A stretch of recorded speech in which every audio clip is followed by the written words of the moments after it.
This is the WZRD News.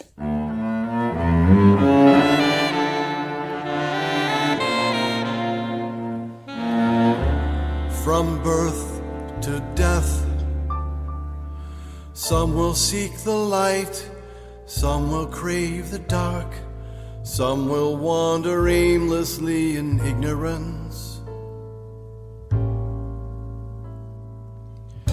He who learns how to live can walk where he chooses without fear, can walk where he chooses without fear of a rhino or tiger. He who learns how to live will not be injured in battle, will not be injured in battle by bandit or soldier. Gay and transgender panic defenses are no longer viable in Michigan courtrooms under legislation signed on July 23, 2024 by Democratic Governor Gretchen Whitmer.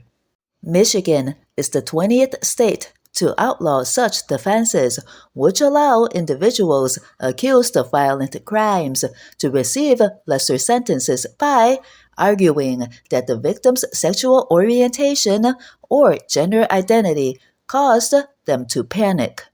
While gay and trans panic defenses, referred to collectively as the LGBTQ panic defense, are not freestanding defenses, they are used in conjunction with other legal strategies to reduce the severity of charges or sentencing.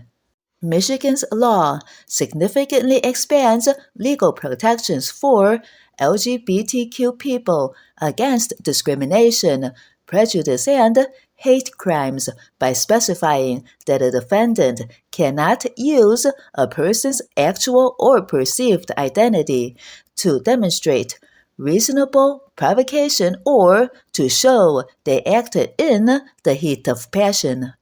Tracking panic defenses in American courtrooms is notoriously tricky and the actual figure is unknown. As recently as 2018, the LGBTQ panic defense was used to mitigate a murder charge, according to the LGBTQ Plus Bar Association. In a 2013 resolution, the American Bar Association urged federal, tribal, state, and local governments to take legislative action to curtail the availability and effectiveness of gay and transgender panic defenses in court. Successful gay and trans panic defenses constitute a miscarriage of justice, the group wrote. Source: The Hill, July 24, 2024. For the rhino finds no place to thrust its horn, and the tiger no place to swipe its claws, and the soldier no place to pierce the skin.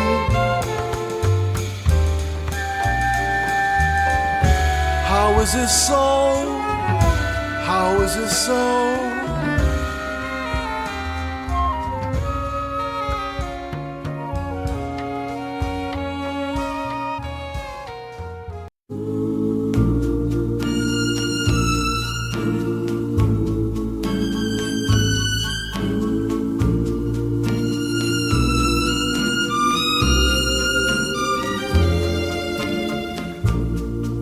I'm sorry, so sorry that I was such a fool.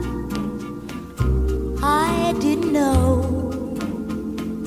love could be so cruel.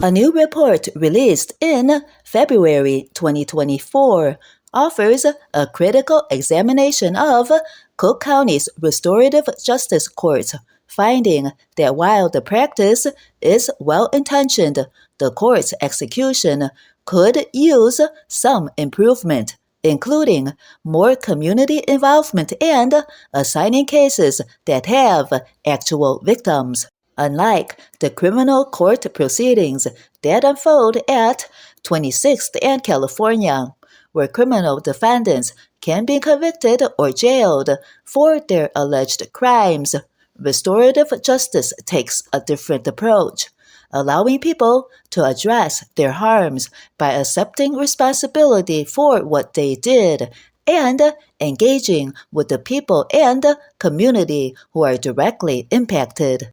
In a 2022 newsletter addressing the practice, restorative justice judge Beatriz Santiago wrote, "The beauty of this court is that rather than label the participant a criminal, a felon, the court gives the participant an opportunity to make amends to the victim and the community for the harm caused and gives the participant a second chance." This is important because once a person is labeled as a convicted felon, their prospects to secure a good job and better himself or herself becomes increasingly difficult.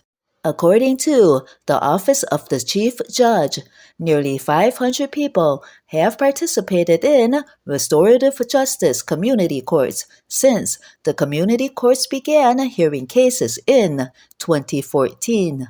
For a case to be eligible for the restorative justice, the person charged must be 18 to 26, have been charged with a nonviolent felony or misdemeanor, live, work, or worship in one of the neighborhoods which has a community court, have a nonviolent criminal history, accept responsibility for the harm caused. Victims are not required to participate in the process, but the state's attorney must get a victim's permission before a case is accepted for restorative justice.